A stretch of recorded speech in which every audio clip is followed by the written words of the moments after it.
Muraho neza kandi murakaza neza kuri Igashiro Show and Boardroom, aho tutaganira gusa ahubwo twubaka mindset, tukubaka system kandi tukubaka legacy.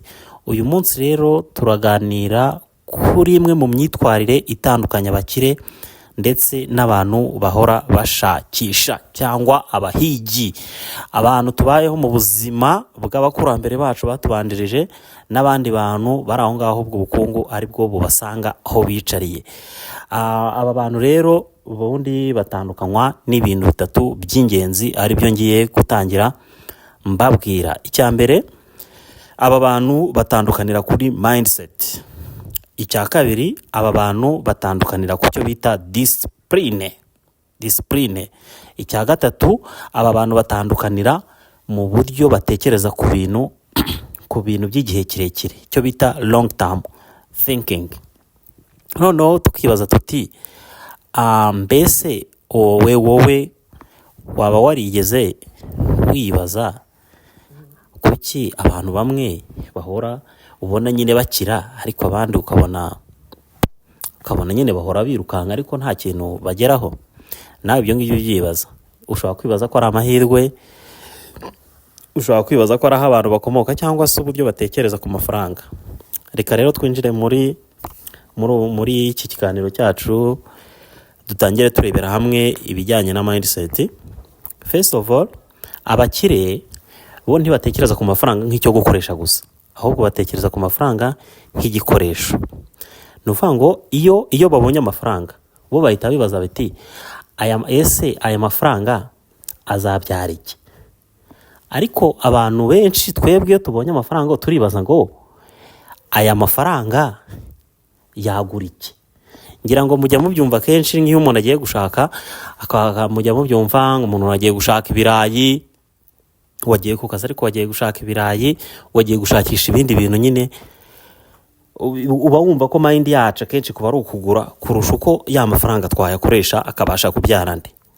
Hari itandukaniro rikomeye hagati yo kugura ibintu no kubaka ibikorwa cyangwa assets zitandukanye. Urugero, ushobora kubona amafaranga ukishimira kugura phone nshya, ariko mu by'ukuri phone nshya ntishobora kukuneza cyangwa kugushimisha igihe kirenze amezi 3 gusa. Ubundi igihe iyo amezi 3 ashize iba yabaye ikintu gisanzwe, ubona nta n'ikintu kikumariye. Mu gihe ushobora gufata ayo mafaranga makeya ukainvesta mu bindi bintu nk'uko umuntu uzaba umukire we abitekereza. Ariko investment nziza yo ishobora kuguhindura ubuzima imyaka 10 iri imbere. Ushobora kuvuga ati yenda amafaranga mfite uyu munsi ntago ashobora gukora kuyakoresha investment, ariko hari amahirwe menshi aba hari umuntu ashobora kuinvestamo mu buryo butandukanye. Ubutaha nzabakorera ikiganiro kijyanye n'ahantu umuntu ashobora kuinvestisa amafaranga ye niyo yaba makeya. Ariko nkwibutsa ko buri business yose ufite, buri business yose watekereza gukora iba ifite ikiguzi cyayo cyo hasi cyane ushobora gutangiriraho uyikora.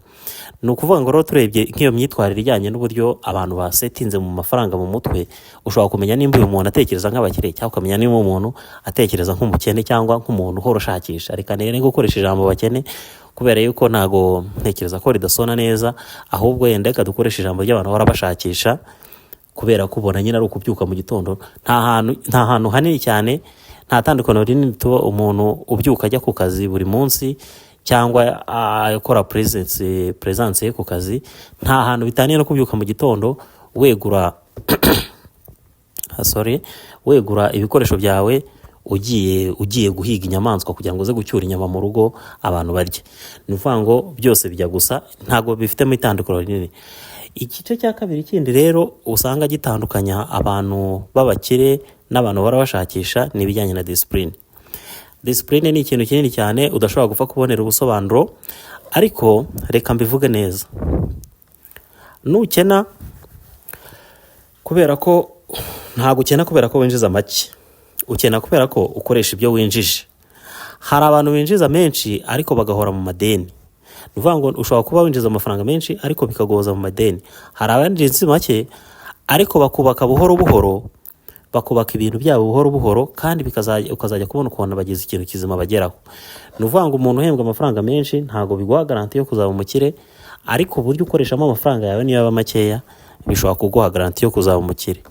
Ni ukuvuga ngo abakire baba bafite discipline, bazi amafaranga yinjira. Ni ukuvuga ngo umukire abazi amafaranga yinjira akavuga ati ninjiza amafaranga angahe, abazi amafaranga asohora, amafaranga yanjye asohoka gute, abazi n'amafaranga ashobora gushora. Ni ukuvuga mu yandi magambo, iyo umukire afite business ashobora gutandukanya amafaranga ye n'amafaranga ya business. Abacuruzi benshi, abantu bikorera n'abakorera abandi, ntago baba bazi gutandukanya amafaranga yabo n'amafaranga ya business. Ni ukuvuga nimba ukora business, amafaranga yawe uba ugomba kumenya kuyatandukanya n'amafaranga ya business. Ukamenya ko utagomba kuyavanga cyangwa ukoresha amafaranga ya business utari buyishyure. Iyo utazi amafaranga yawe ajya, ntushobora no kumenya amafaranga bazakujyana. Amafaranga y'ubwayo niyo ari kukuyoborera kandi it's not good. Tugendeye kuri ibyo bintu rero, dushobora kuhita bitugeza ku gice cya gatatu cya long term think, cyangwa gutekereza mu gihe kiri imbere. Ni ukuvuga ngo umukire atekereza imyaka 5, 10, 20 iri imbere, akabasha gukora ikintu gifatika. Umukire tugendeye nko mu buzima busanzwe, umukire ashobora guhinga nk'avoka, ashobora guhinga ikawa, ashobora guhinga ishyamba. Ariko nimba uri umukene, ibyo bintu we ntabwo ushobora kubikora, ntushobora kubitekereza. Umukire ashobora kuinvestisa mu kintu utari kureba kitazamuha umusaruro ejo cyangwa ejo bundi. Ariko iyo umuntu ahora ashakisha, we birumvikana ubyuka mu gitondo ujya gushakisha ibyo kurya, ubundi ukabirya bikarangira. Ari nako abantu benshi bakunda kuvuga yuko aricyo cyatumye Afurika isigara inyuma. Ariko abakire bo cyangwa abaherwe bo bubaka assets cyangwa ibintu bibyara amafaranga, bubaka brand, bubaka system zibakorera niyo baba baryamye, system zikazikora. Ariko umuntu uhora ashaka, we atekereza muri weekend, mu birori, atekereza ku by'abandi bantu bafite, atekereza uko agaragara inyuma, uko abantu bambona bate, babona nsa gute, mbese nibyo abayibereyemo. Ariko ubukire ntibwubaka no kwigana no kwigereranya n'abandi. Umuntu akira ku giti cye, nta muntu ukira nka mugenzi we. Ubukire bwubaka kuri discipline no kuri vision y'igihe kirekire. Ntabwo ushaka gukora ibintu uyu munsi ngo uvuge ngo uyu munsi ndi bubona aya mafaranga, ngo ndahita nkira uyu munsi. Gukira ni ibintu byubakwa n'igihe kirekire. Igihe kirekire nyine nicyo cyubaka ubukungu buhoraho. Ukwiye kuba ufite plan y'ubuzima bwawe mu gihe kizaza, mu gihe kirekire, mu myaka 5, myaka 20 iri imbere, ukaba warapanze ibintu byawe ko bizaba bimeze, kandi iyo vision yawe ikabasha kugeraho. Boardroom time.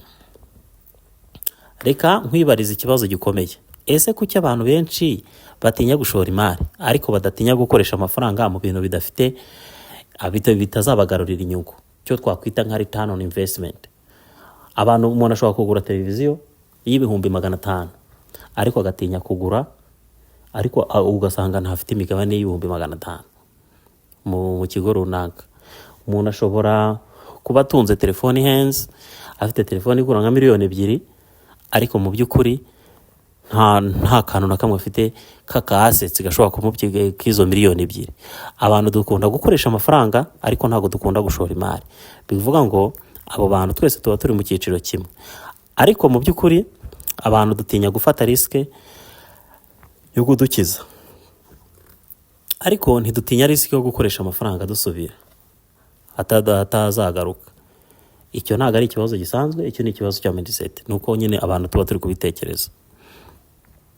Noneho rero turi gusoza, nagira ngo ku musozo nagira ngo babwire ko ubukire ntago ari amahirwe, ntago ari aho umuntu yavukiye. Ni uburyo ahubwo umuntu atekereza ku mafaranga, ni discipline, ni imyitwarire, ni ibyemezo dufata buri munsi ku wundi. Niba ushaka kuba umukire, tangira uhindure. Reka twibwire tutiriwe dushaka kuba abakire, mureke duhindure uburyo turebamo amafaranga. Amafaranga ntago ari ayo gukoresha gusa, ntago amafaranga y'igikoresho. Amafaranga nayo kubaka ejo hazaza. Iyi ngiyi turi gukurikira ni Gajiro Show and Boardroom, aho tutubaka gusa business, ahubwo twubaka abantu bafite agaciro. Murakoze cyane. nimba ushaka kumenya wowe wa nyawe w'ejo hazaza, komeza udukurikirane mu biganiro bitoya tuzajya tugirana. Ndabakunda cyane, mwari kumwe nanjye Muhire Kine. Thank you very much.